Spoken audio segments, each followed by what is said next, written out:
What is up, guys?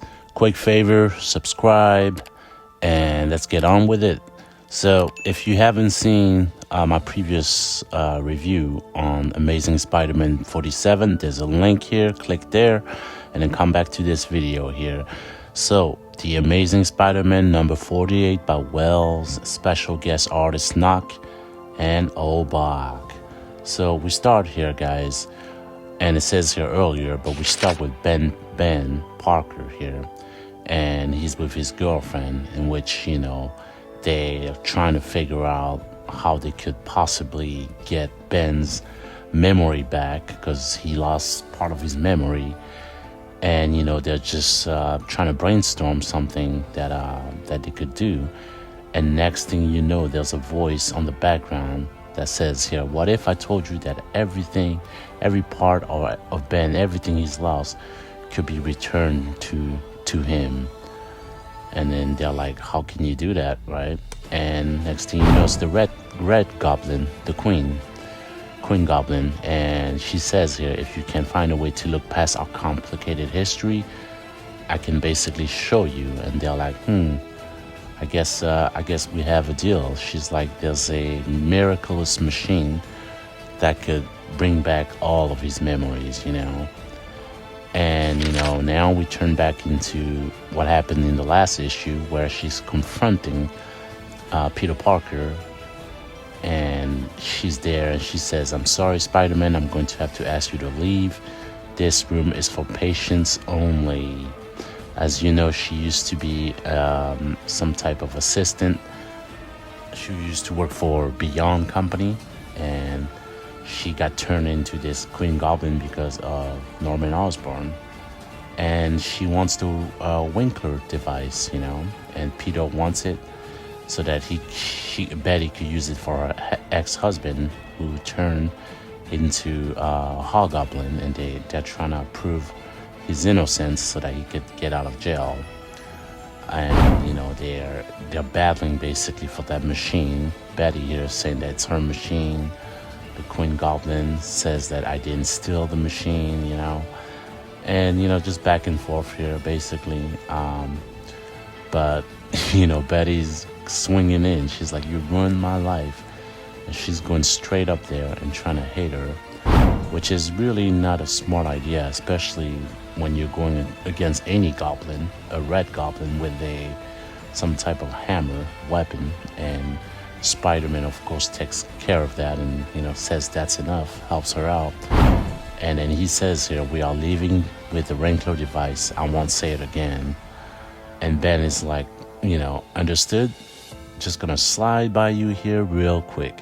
Whoop. And he slides in, and he takes a seat and basically gets locked in, and the Red Goblin is ready to do her procedures, but Spider-Man's a distraction, so Ben's girlfriend turns into that monster with the huge knife, and Betty and Spidey are moving, running away, and he's chasing her, and Spidey is like, she's the queen. The Red Queen is like lying to you. The Queen Goblin's lying to you. So now in this page here, Ben here is talking to the Queen Goblin, and he's basically telling her that if this is gonna work, and she goes on about Beyond, the company that she talked about.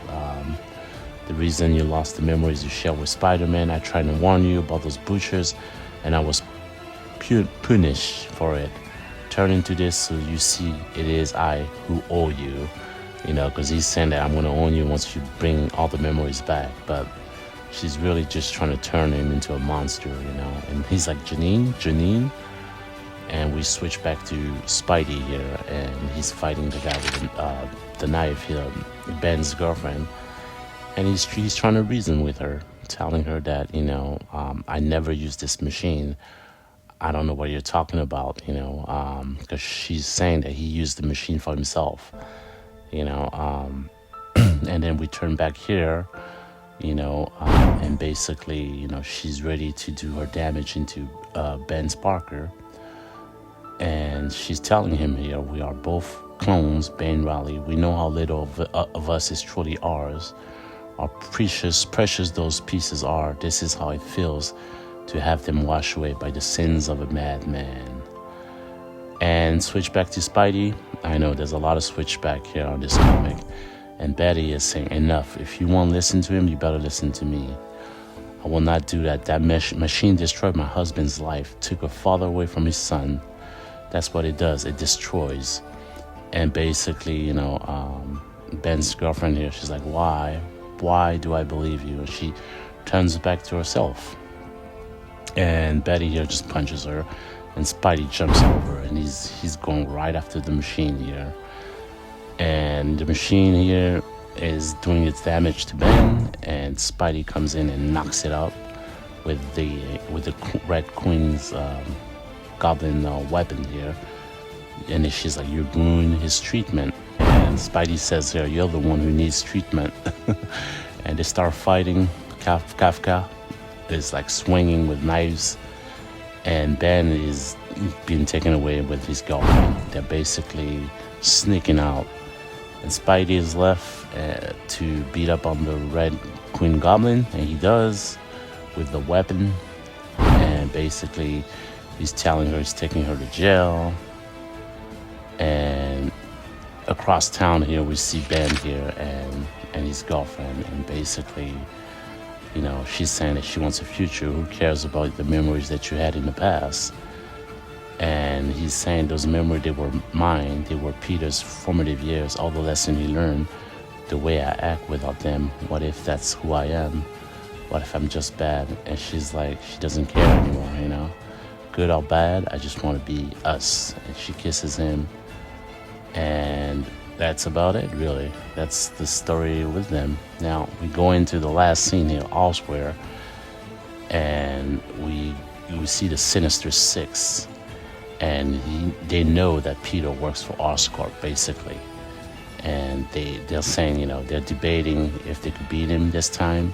Because, they always got beaten by Spidey. And, Craven here says that last time we were hunted, now we are the hunters. Sounds like we're in agreement. And basically Doc Ock here says that the living brain must die. And of course we don't know what that living brain is.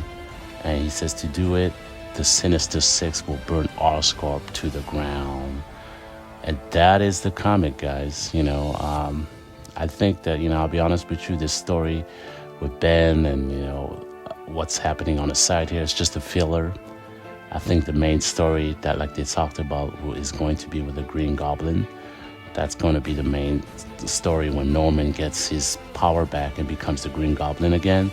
But this was, a cute little side story, not really interesting. But again, we're going to see what that green brain is all about. But, I think that this mini story wasn't all that, So, post your comment, like, subscribe, and I'll catch you guys later. Peace out.